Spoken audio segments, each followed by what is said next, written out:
We appreciate all of the speakers at Creative Currency, and we're going to speak today with my old friend and at least a part-time resident of Venice these days, Rosey Alvero, who has won an Emmy as host of SoCal Wanderer, which explores cool things and companies in Southern California.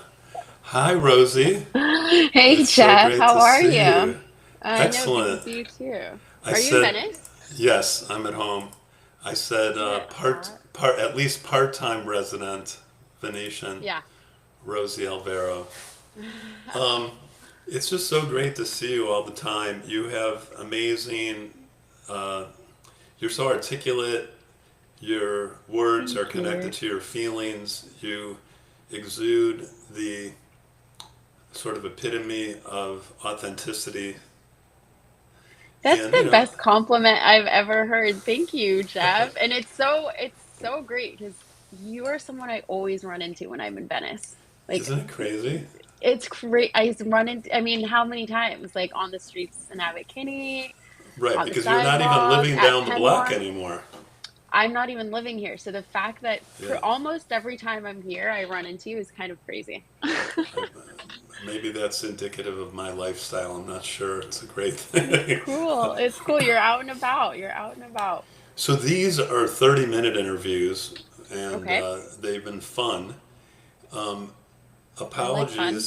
apologies if you mind, but you're actually Creative Currency number 13, which 13 is a great number. 3 is my number. So I'm like, that works out perfectly, actually. oh, sweet. And let me Yeah. ask you, are you working today? Because as the director of people, people are everywhere, and that seems to imply significant responsibility. I have a typical Monday through Friday. I wouldn't say 9 to 5. I have a lot of autonomy on my schedule. If I need to be in a call, which is often the case, then obviously I have to be available. But for example, I'm a very early morning person, so I get a lot of work done in the morning. And I have teams spread out in New York and different places of the US. So I'll get a Slack at 5 o'clock in the morning. Right, so Um, it works for you and it works it for your works for company. me. Yeah. It works for me because I'm also, by afternoon, I have like a lull with myself and my brain and my capacity. And so I take a break, go to the beach, and then I'll come back and finish up whatever work I need to in the evening when people are not slacking me. So I, it's up I to me, just which means you need to have good time discipline. management and Yeah. self-discipline. Yeah. I just Yeah. had the honor and pleasure of dropping off my nephew. I always call him I remember. I call him my favorite nephew, and he says, "But I'm your only nephew." Only nephew. And my sister raised him on her own, and we went Yeah. to Princeton, of all places, and it So was cool. an incredible experience. But my sister reminded him, "No, don't schedule classes early." Oh, Because when it we were depends. moving Friday morning, I woke him up in his hotel room and I said, "You said 7:15." He was like, "I overestimated my capacity." Yeah, So, and times change. We have internal clocks, and I think it's really helpful to know what hours are your best hours for X things, and that also changes. I mean, when you're yeah, younger, what, he's 18, like he can right, go through the night, work through the night, he's not worried about hours yet. exactly. So, So yeah. I'm curious, can you just give us an overview of the business model of Kiddom? Sure. So, Because you're the Kiddom. director of people at Kiddom. We're curious how you found them, how they found you, and just briefly what that entails. We kind of just found each other. I know this is going to sound crazy, but I'm not on LinkedIn. That's I'm not really shocking. on social media. I have I social find that hard to media, believe because you're inherently a performer, actor, artist. all of the things. Yeah, I try to keep a pretty low profile online and generally in life. I actually very much value my privacy. But I found them just like out of the cold, and they found me as well. It took, I think, 3 months to interview with me. I had 10 different interviews. Wow. Pretty lengthy. Had to go through the board and everything, but Kiddom essentially develops curriculum in partnership with other IQ thought leaders to develop curriculum for K through 12, and it can be, English, language arts, math, and then essentially we sell that to school districts, and they'll So either it's like adopt a full curriculum or only a part of the curriculum, and only for K through 6, or all the way through. so their curriculum is and their model is it like a white labeling where they provide the platform and then it becomes personalized or branded per that organization. It's a combination of both, because we also develop our own curriculum and we also do it in partnership. So it's kind of combination.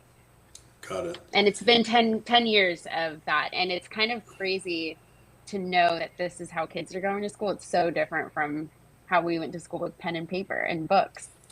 Yeah, the fact Everything's that digital. in most places kids don't learn cursive writing, is that true right Um, now? I mean, that's what I hear, and I think I like loved penmanship. I still do. I have Right. different fonts. I love writing in cursive.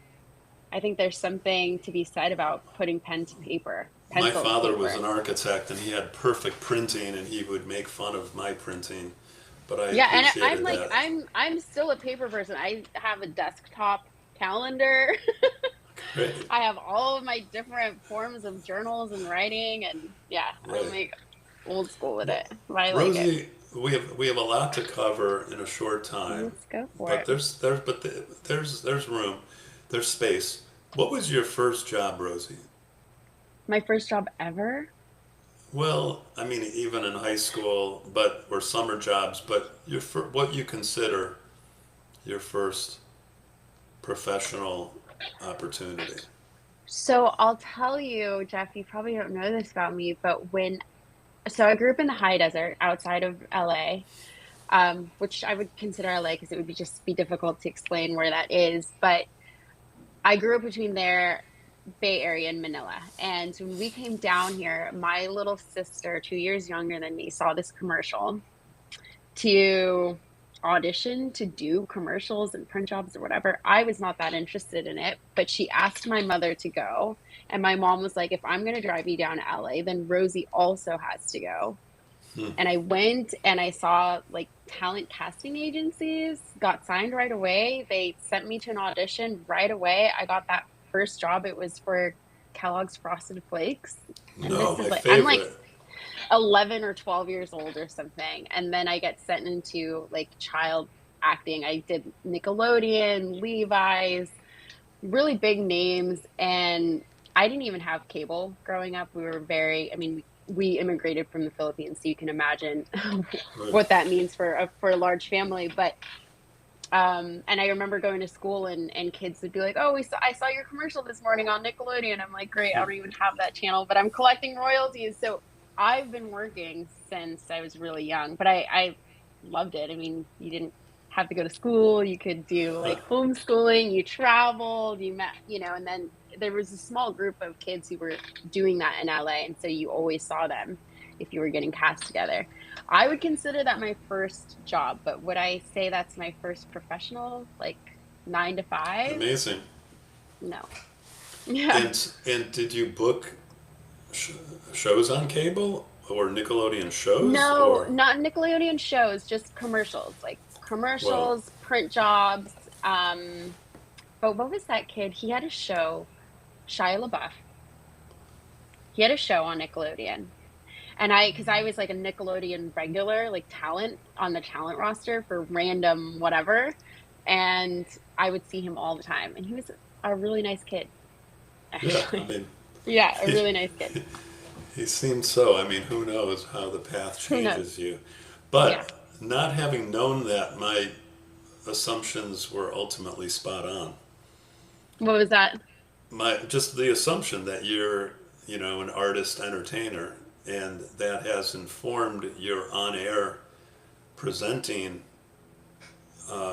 Yeah, platform. I mean, I've never been afraid of public speaking or obviously I get nerves like everybody else, but it's like excited nerves and I Right. just go for it. I mean, even with this, like I don't know what to expect. You can ask me anything. I'm a pretty open book. Right. So, what is your view of the tech, of the startups and the tech industry? How do you, first of all, again, what does director of people mean? So, director of people is essentially a tech term for HR, but because it's not just compliance needs, taxes, payroll, et cetera, which obviously falls under our purview, we do that. But it's strategic planning, it's how do we attract the best talent? How do we Talent retain the acquisition. best talent? Yeah, I don't do On much talent acquisition myself. I'm more on the strategy of like how do we maintain them? What's our total rewards? That's equity, that's benefits, compensation, which is a wheelhouse in its own. It's a lot of right, spreadsheets and looking at data and understanding what is trending in the market. Where can you find the best engineers?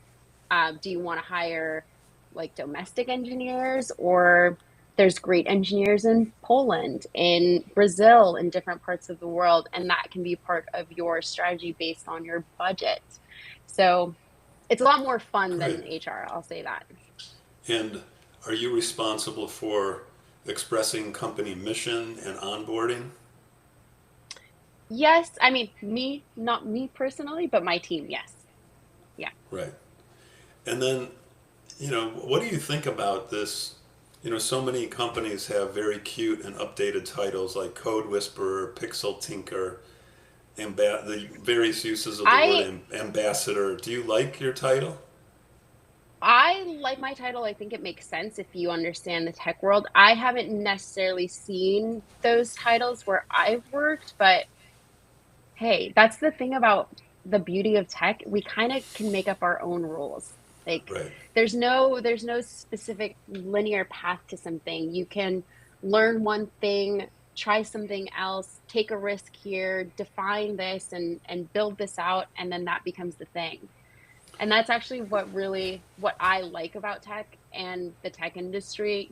As you know, I actually full-time live in San Francisco. I'm just not there all right. the time, but I love the innovation and trying new things, and everyone's trying to do something. I know that a lot of people hate it, but And it's have a part you of been involved in our world. startups? Yeah, I have. And what was that experience like? Was it gratifying, I think it's challenging? super challenging, but satisfying because, like I said, there's no rules and there's no playbook for something. So you get to develop Right. that and make it up and do a lot of trial and error, which is really one of the best ways to learn anything is to try something, at it, try it again, reiterate. I actually really enjoy that. I'm with a company now that's been around for 10 years. We're almost 200 employees. I've generally been in smaller companies and I help them scale, and I actually really enjoy that because nothing exists yet. So what do we Right. want to do? It's a blank slate, and there's no rules. So And are that's pretty you are fun. you great at an email riff on a subject or an operational Oof. strategy or SOP?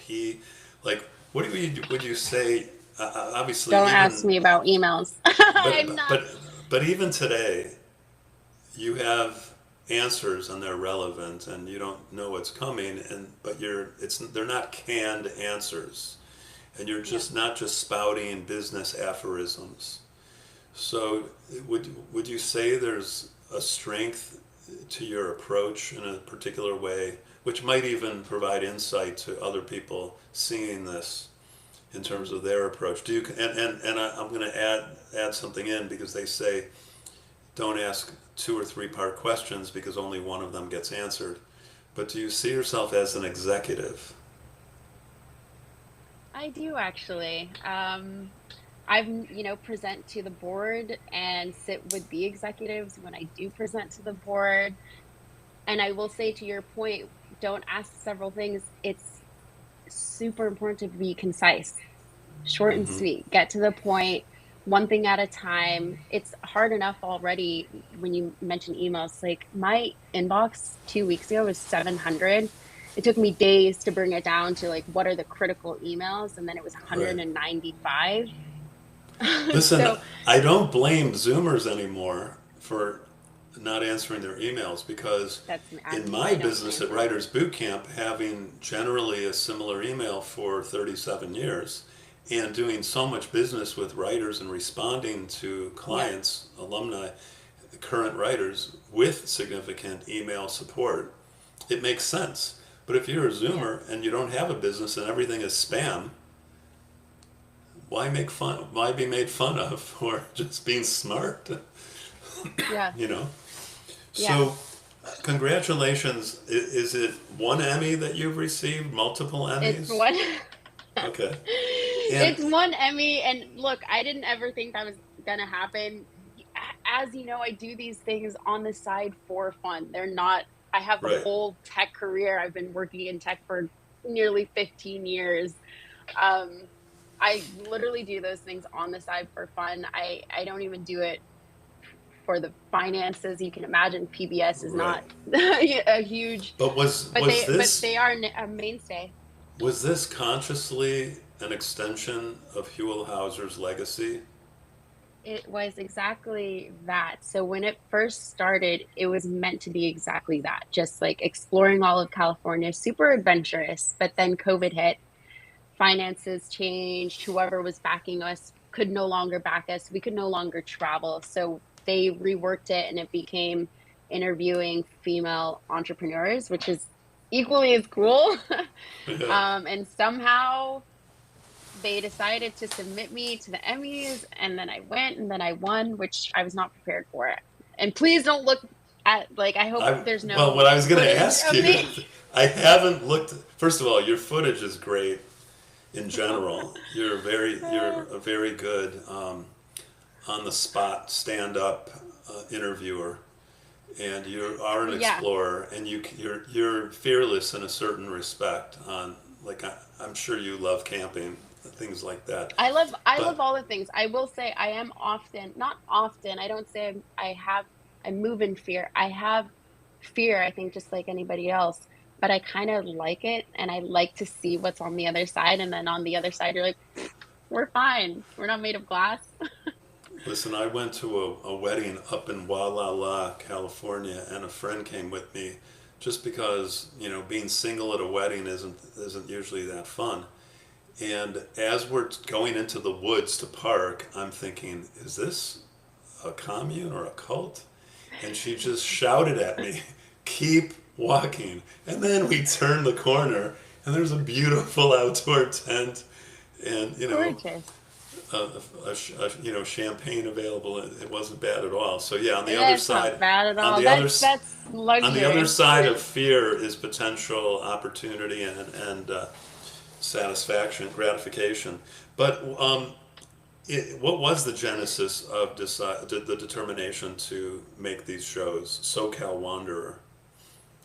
What I was your honestly couldn't. I think Hugh Hauser left such a legacy. They really wanted to revamp it. And if you think about exploring California, it's huge. We're a country on our own. So there's a lot to yes? see. Even as someone, a native Californian, and I've been up and down on the backside, there's so many different parts of California that I love. There's still so much to discover and so much that you want to go back to. So I think And, there's just a lot to memorialize and celebrate in California, and I think they wanted to do that. Unfortunately, they pivoted. We got a new sponsor, and LA founder, I can't remember who specifically, but yeah, then it turned into interviewing was female it entrepreneurs, which is was it also cool. supported financially through brands and sponsorship or Yes, advertising? and yes, that, but also I'm sure, as you know, with PBS, it's a lot of funding, donations. So like Right, individual funding and donations, and government funding, right? So all of that has very much changed, right. and who knows One of what the one of future holds. Huell's shows, and he passed around 2013, 2014. Then he donated his library to Chapman, Amazing. and That's and right. he specifically did not want a memorial, but he was known as being earnest and curious and a pleasant fellow. But Well loved. Having been in LA for so long, there seem to be different names of the shows. California Gold, Visiting. Hmm. I'm wondering, in your view, especially transitioning to the female entrepreneur version, do you know why the shows change names? Oh, I really couldn't speak to that. Okay. I really wouldn't know. No. And then I didn't look up your acceptance speech, but I did have a question. Don't. Was there anything special or controversial or political that you said? Because I just saw on the plane the first Uh, hour of Devil Wears Prada 2 where Anne Hathaway makes a speech because all of the journalists at their publication get fired the very second prior to her going up on stage. But um, that earns her another opportunity. was it controversial? Possibly. I do like to be a little controversial. I did not expect to win at all, so I was not prepared with Right. anything. And you can imagine it's a celebratory moment. I'm there with one of my best friends, and so I'm having drinks, normal, right? And I was asked, I think the acceptance speech was probably fine. I probably thanked all the people I needed to thank and spoke to women and entrepreneurs, but they also asked me to present an award, and this is where I definitely Got it. flubbed because Overextended or didn't I just have didn't the right really that's why we get your bio because we want the titles and achievements to be accurate, right? titles and achievements. Yeah. Well, I they sent me all of these things to prepare. This is what you need to do, blah blah blah. Ooh, I didn't quite Right. prepare. And then I win the Emmy, and it's right like I'm second or third award. So of course I'm going back to the crew. I'm going back with my best friend, and I'm drinking a lot. Nice. And then all of a sudden I can't remember what they have, like a talent, I don't know, chauffeur for you, or some, someone who gets all the things you need, puts you in hair and makeup, whatever. He Okay. comes to me, tells me it's time to present, and I'm like, I don't want to present anymore. Like, I'm done. I've just won. I'm drinking. Like, it's too late. And they're like, no, no, no, you've like agreed to this. You've got to present. Right. And I completely flub it. I'm sure it was fine. Yes, evidently everyone said that I carried it just fine. And I had a lot of different news agencies ask me to, like, to I to do a go see or something, whatever it is, to audition to be a newscaster. And look, I love PBS. When they need me to do something and they ask me to do something, I'm, happy to do if it works in my schedule. It's not my main career. So, Hmm. but evidently it worked out just fine. So everyone laughed and had a great time with it. But Do could I you, tell you exactly what happened? Not really. I was pretty drunk. do you feel the side projects create a reputation that precedes you, add to the value of hiring you, or because I I also don't, I feel, don't, I yeah, don't, go ahead. I actually don't think the that my tech side and this, extracurricular projects that I do ever cross. Like, people don't know in my company now or in previous companies that I've do this work, and that one, I don't tell them. Right. Two, I don't think people are randomly Googling me. Um, And your social and media is limited, so you're controlling reputation, right? yeah, For I would rather not have a reputation. I don't want you to know anything about me that you don't that's need to.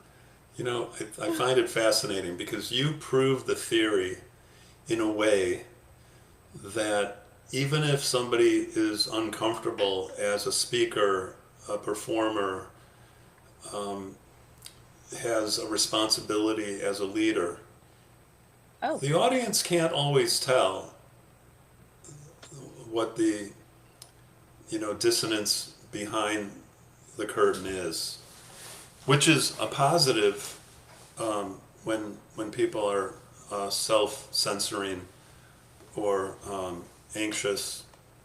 to be able to manage the anxiety and to become more comfortable on stage, so to speak. Our community, we've had 12,000, people go through Writers Boot Camp over the years. We have, major household names who are Writers Boot Camp alumni and writers and artists and people aspiring and content creators and people in what I refer to as like the virtual vanguard of interactive and back in the day in digital formats. So it's just so interesting to be able to share insight with people coming up in the business. I think you're frozen for a second. Yeah. Your voice is still coming through, but your screen is somewhat frozen, but we'll keep going because Riverside fixes it a lot. Can you hear me?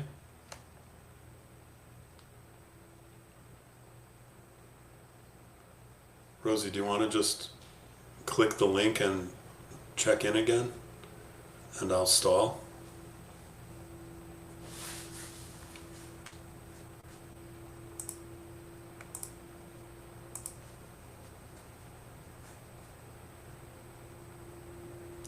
There, I saw you move. You're back. Are we okay? Technical difficulties in 20. Yes. Don't worry because we can cut out the gap, but as long as we can hear you, we'll be fine. So can you hear me Okay, okay? are we okay now? Anyway, I was hear just you saying okay. that there's insight to be gained from the behind the scenes and when the curtain behind the curtain is revealed. And so I just know how much you have to offer as far as insight, Aw. because there's like a fearlessness about you, which is inspiring. By the way, is there a cause that you focus on, a philanthropic organization or something that you work on? No, but I did just read that I'm a horse girl, classic horse girl. A lot of my time is writing, and I really learned to love it. I didn't grow up with it. Just read that article in the New York Times, the wild horses going to the Yes. slaughters, being sold to be slaughtered, which just extremely heartbreaking. I think if there were philanthropic things I would do, I would probably steer in that direction. I've been more involved with community service stuff in the past, but right now just hasn't been something I have time for. But, Right. Well, I think you can do your best with your immediate circle and the people around you. let us know down the road if Writers Boot Camp and this series, Creative Currency, can support you in any way. Do you have just to Oh, that's close, sweet. any advice for utilizing digital tools or AI, advice to entrepreneurs or artists?